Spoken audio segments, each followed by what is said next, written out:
ब्रह्मा, विष्णु, महेश ये अजर अमर हैं। महात्मा जी, आप बिल्कुल झूठ बोल रहे हैं।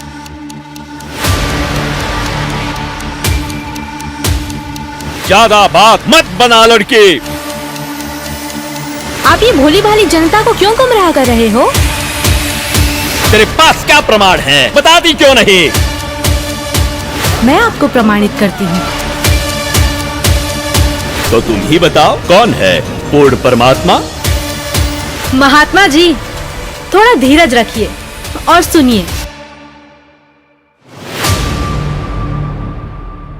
सत साहिब दर्शकों, आपका हमारे YouTube चैनल पे फिर से स्वागत है। आज हमने देखा वीडियो की एक छोटी सी वीडियो हमने क्लिप लगाई थी, उसमें दिखाया गया है कि क्या ब्रह्मा विष्णु महेश की मृत्यु होती है या नहीं। आइए आज हम जानेंगे वीडियो के माध्यम से और दिखाएंगे हम एक लड़की और एक गुरुजी में बहस। क्या ये सत्य है?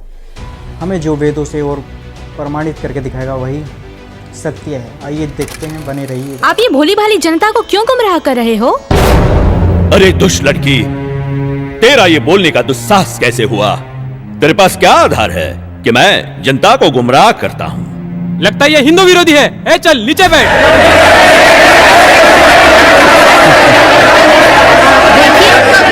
देखिए, हमारी इसी सोच की वजह से इन धर्मगुरुओं ने हमें गलत दिशा प्रदान की है। मैं भी हिंदू धर्म की हूँ और मैं अपने धर्म को श्रेष्ठ मानती हूँ।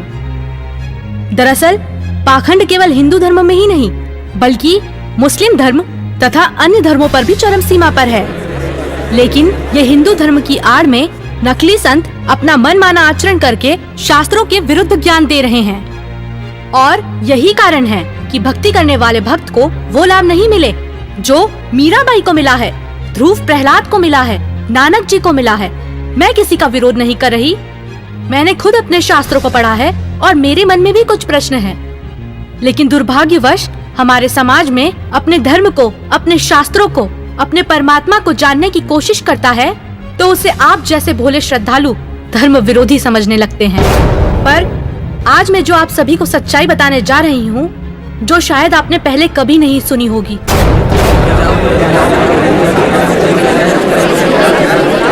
ज्यादा बात मत बना लड़की।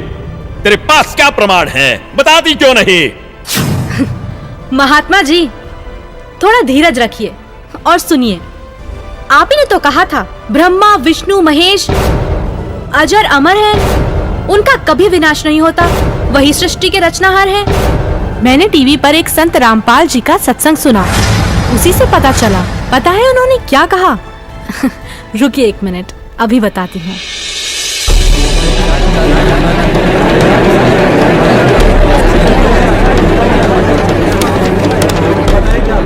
श्रीमद् देवी भागवत पुराण, जिसके तीसरा स्कंद अध्याय 5 पृष्ठ 123 पर लिखा है कि मैं विष्णु, ब्रह्मा तथा शंकर तुम्हारी कृपा से विद्यमान हैं। हमारा तो आविर्भाव, जन्म तथा तिरोभाव मृत्यु होती है। हम नित्य अविनाशी नहीं हैं। श्रीमद् भागवत महापुराण तीसरा स्कंद अध्याय 4 पृष्ठ 10 श्लोक 42 पर लिखा है, हे मात ब्रह्मा, मैं तथा शिव तुम्हारे ही प्रभाव से जन्मवान हैं, नित्य नहीं है, अर्थात हम अविनाशी नहीं हैं। ये श्रीमद् देवी भागवत देखिएगा, सचित्र मोटा टाइप हिंदी, गीता प्रेस गोरखपुर से प्रकाशित है और परमात्मा चाहने वाले हिंदुओं के घरों पर लगभग रखी पाओगी। ये है संक्षिप्त श्रीमद् देवी भागवत, सचित्र मोटा टाइप, केवल हिंदी। प्रकाशक हैं हनुमान प्रसाद पोदार, चमनलाल गोस्वामी और गीता प्रेस गोरखपुर से प्रकाशित है। 123 पृष्ठ, तीसरा स्कंद, संक्षिप्त देवी भागवत। तुम शुद्ध स्वरूपा हो, यह सारा संसार तुम ही से उद्भासित हो रहा है। मैं ब्रह्मा और शंकर हम सभी तुम्हारी कृपा से विद्यमान हैं। हमारा आविर्भाव माने जन्म, तिरोभाव माने मृत्यु हुआ करता है। हमारा तो जन्म मृत्यु होता है, केवल तुम ही नित्य हो, जगत जननी हो, प्रकृति और सनातनी देवी हो। अब ये क्या सिद्ध हो गया? इस थोड़ी सी पंक्तियों में ब्रह्मा, विष्णु, महेश की जन्म मृत्यु होती है। तो बताओ महाराज जी, अब आपके पास क्या जवाब है? आप ही ने तो कहा परमात्मा निराकार है। हाँ, तो गलत क्या कहा? परमात्मा तो निराकार ही है और यही हमारे वेद शास्त्र कहते हैं। महात्मा जी, आप बिल्कुल झूठ बोल रहे हैं। शास्त्रों में कहीं नहीं लिखा कि परमात्मा निराकार है। शास्त्रों में क्या लिखा है ये मैं आपको बताती हूँ, जो कि मुझे संत जी के प्रवचनों द्वारा पता चला। अब ऋग्वेद मंडल नंबर 9 सूक्त 82 में कति कंसेप्ट क्लियर हो जाएगा। ऋग्वेद मंडल नंबर 9 सूक्त 82 और मंत्र नंबर 1 में क्या कहा है? वह है जो सर्वोत्पादक प्रभु यानी सबकी उत्पत्ति करने वाला, 6 दिन में सृष्टि रच कर 7वां दिन तख्त पर बैठने वाला, प्रकाश रूप सद्गुणों की वृष्टि करने वाला, पापों का हरण करने वाला, वह राजे, ये संस्कृत है। इसका अर्थ है राजा के समान। राजा के, ये 269 पृष्ठ पे है राजा के, और इधर देखो 270 पृष्ठ पे, 270 पृष्ठ पे राजा के समान दर्शनीय है। देखने में राजा के समान है, तख्त पर विराजमान है, सिर पर मुकुट है उसके, और वह पृथ्वी आदि लोक लोकांतरों के चारों ओर शब्दमान हो रहा है। वह वर्णीय पुरुष को, अच्छी आत्मा को, जो दृढ़ भक्त है उसको पवित्र करता हुआ प्राप्त होता है। कैसे? जिस प्रकार विद्युत स्नेह वाले स्थानों को आधार बनाकर प्राप्त होता है। आगे किस लिए आता है? उद्देश्य क्या होता है आने का? हे परमात्मन, उपदेश करने की इच्छा से, तत्व ज्ञान, यथार्थ ज्ञान बताने की इच्छा से आप महापुरुषों को प्राप्त होते हो, नीचे आकर के गति करके आते हो, और आप अत्यंत गतिशील पदार्थ के समान हमारे आध्यात्मिक यज्ञ को यानी हमारे धार्मिक अनुष्ठानों को प्राप्त होते हैं। आप कबीर देव हैं, आप अल्लाहु अकबर हैं, शुद्ध स्वरूप हैं, आप पाक हैं, पवित्र हैं। हमारे पापों को दूर करके हे अमर परमात्मा सोम आप हमको सुख दे। हो गया सिद्ध। शास्त्रों में लिखा है, यजुर्वेद अध्याय 5 मंत्र 1, 6, 8, यजुर्वेद अध्याय 1 मंत्र 15, यजुर्वेद अध्याय 7 मंत्र 39, ऋग्वेद मंडल 1 सूक्त 31 मंत्र 17, ऋग्वेद मंडल 9 सूक्त 86 मंत्र 26, 27, ऋग्वेद मंडल 9 सूक्त 82 मंत्र 1 से 3। इसमें ये लिखा है कि परमात्मा साकार है, और यही पवित्र कुरान शरीफ और पवित्र बाइबल सिद्ध करते हैं। यह पवित्र बाइबल, संपूर्ण जीवन अध्ययन बाइबल, प्रबंधक संपादक डेविड स्टुअर्ट, अंग्रेजी प्रधान संपादक Donald C Stamps, MA MDV, संयुक्त संपादक ये सारे इनका ये यहाँ से छपाई दे। जेनेसिस माने सृष्टि, जेनेसिस 1, ये 4 पृष्ठ पे उत्पत्ति यहाँ से आरंभ होती है। प्रथम आदि में परमेश्वर ने आकाश और पृथ्वी की सृष्टि की, ये पहला दिन था। इस प्रकार ये पहला दिन हो गया। फिर दूसरा दिन हो गया, प्रकाश प्रकुश बना दिया परमात्मा ने। फिर ये तीसरा सांझ भोर हो गया, फिर तीसरा दिन हो गया। जो कुछ भी इसमें फलदार वृक्ष जिनके बीज एक एक जाति के अनुसार बनाए, ये इस प्रकार। अब ये तीसरा दिन हो गया। दिन और रात पर प्रभुता करें और उज्ज्वला दियारा करें, इस प्रकार सांझ हुई, फिर भोर हुआ, ये चौथा दिन हो गया। फिर यहाँ देखें पृष्ठ नंबर 5 पे, वो 4 पे पढ़ा आपने। अब 5 पे क्या है? सांझ हुई, भोर हुई, फिर ये 5वां दिन हो गया। छठे दिन पे आना हमने, असली बात ये है। फिर परमेश्वर ने कहा मनुष्य को हम अपने स्वरूप के अनुसार अपनी समानता में बनाएं, और वे समुद्र की मछलियों और आकाश के पक्षियों और घरेलू पशुओं और सारी पृथ्वी पर और सब रेंगने वाले जंतुओं पर जो पृथ्वी पर रेंगते हैं अधिकार रखें, यानी उनसे समझदार हों। तब परमेश्वर ने मनुष्य को अपने स्वरूप के अनुसार उत्पन्न किया। अपने ही स्वरूप के अनुसार परमेश्वर ने उसको उत्पन्न किया, और नर और नारी करके उसने मनुष्यों की सृष्टि की। तो परमात्मा किसा हुआ? मनुष्य जैसा, नर जैसा। अंडरस्टूड हो गया? अब पवित्र बाइबल ने स्पष्ट कर दिया कि परमात्मा मनुष्य जैसा है, उसने अपने जैसे रूप में मनुष्य को बना, नर नारी करके उत्पन्न किया। अब कुरान शरीफ दिखाते हैं आपको। देखिए कुरान शरीफ शास्त्रीय अरबी पद्धति पर नागरी लिपि में रूपांतरकार हैं नंद कुमार अवस्थी, शेरवानी संस्करण। ये कहां से छपी है?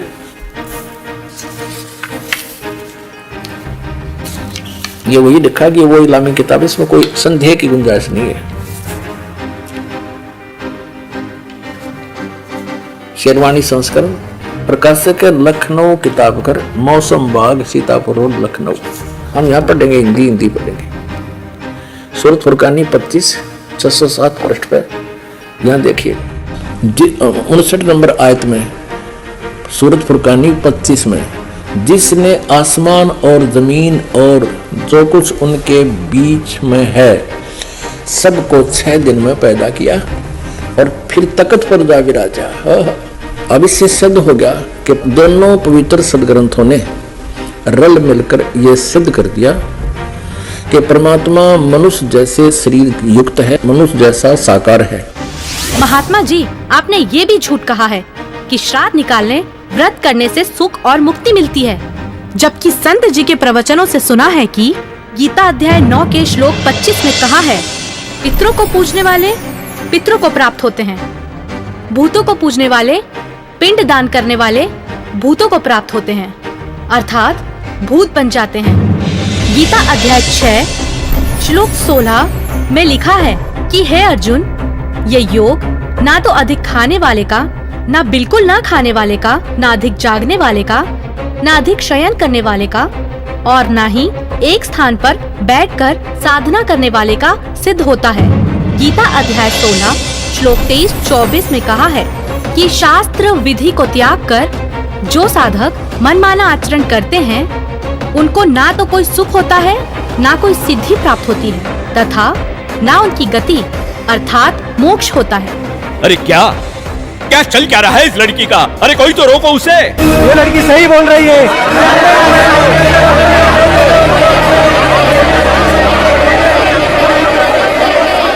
और हद तो तब हो गई बाबा जी, जब आपने कहा परमात्मा पाप नहीं काटते, कर्म का भोग तो भोगना ही पड़ता है, चाहे कितनी ही भक्ति कर लो। सब झूठ है, सब। आपको पता है हमारे शास्त्र क्या प्रमाणित करते हैं? मैं बताती हूँ, जो कि मुझे संत जी के प्रवचनों द्वारा पता चला है। ऋग्वेद मंडल 10 सूक्त 161 मंत्र 2, 5 सूक्त 162 मंत्र 5, सूक्त 163 मंत्र 1 से 3 में लिखा है कि परमात्मा जो चाहे वो कर सकता है, प्रत्येक प्रकार के रोग कष्ट को नष्ट कर सकता है, और यदि कोई मृत्यु के भी निकट पहुंच जाता है तो उसे 100 वर्ष की आयु प्रदान कर सकते हैं। अब देखिए वेद इसको प्रमाणित करेंगे कि परमात्मा घोर पाप का विनाश कर देता है। ये देखिए, ये महर्षि दानव सरस्वती द्वारा ही इसका अनुवाद है।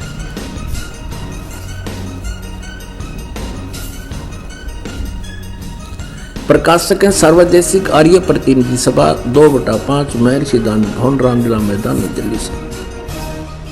यजुर्वेद आर्य भाषा भाष्य संपूर्ण 40 अध्याय महर्षि दानव सरस्वती कृत यानी दानंद जी के द्वारा इनका अनुवाद है। मुद्रक के Prince offset printers 1510 Pataudi house, Daryaganj, नई दिल्ली से। अब देखिएगा, यजुर्वेद के 8वें अध्याय का 13वां मंत्र स्पष्ट करेगा। ये 8वां अध्याय और 241 पृष्ठ पे 8वें अध्याय का 13वां श्लोक। इसमें क्या लिखा है कि देव कर्तस्य एनस्य अवजनमसि, मनुष्य कर्तस्य एनस्य अवजनमसि, पितृ कर्तस्य एनस्य अवजनमसि, आत्म कर्तस्य एनस्य अवजनमसि। एनस्य घोर एनस्य माने अपराध के अपराध यानी घोर पाप के भी। अब आपको इसका यहाँ दिखाते हैं 242 पृष्ठ पर इन्हीं का अनुवाद किया हुआ। ये 242 पृष्ठ पे, हे सबके उपकार करने वाले मित्र आप। अब यहाँ इसने मित्र शब्द प्रयोग कर दिया, यहाँ परमेश्वर ना लिखा, क्योंकि इसको पता था वेदों को पढ़ने वाला मुझ पर पूरा विश्वास करेगा, और मैंने यहाँ लिख दिया मित्र, तो वो ये समझेगा कि मित्र के बारे में लिखा है, भगवान के बारे में नहीं, इसलिए इसको पढ़ पढ़ा कर आगे चल पड़ेगा। आप दान देने वाले के अपराध के, अवजनम एनस्य माने अपराध के, अवजनम माने विनाश करने वाले, असी माने हो। मनुष्य कर्तस्य साधारण मनुष्यों के किए हुए, एनस्य माने अपराध के, एवं जन्म माने विनाश करने वाले हो। ओए होए। पितर करते से पिता के किए हुए अनस से माने अपराध, या अपराध ही लिखना चाहिए था, विरोधाभास में लिखा है। अच्छी प्रकार हरने वाले हो, नाश करने वाले हो। अपने किए हुए अनस से माने पाप के, अनस से कहो, अनस से का अर्थ पाप कहो, अनस से माने अपराध कहो, अनस से माने अपराध या पाप एक ही अर्थ होता है।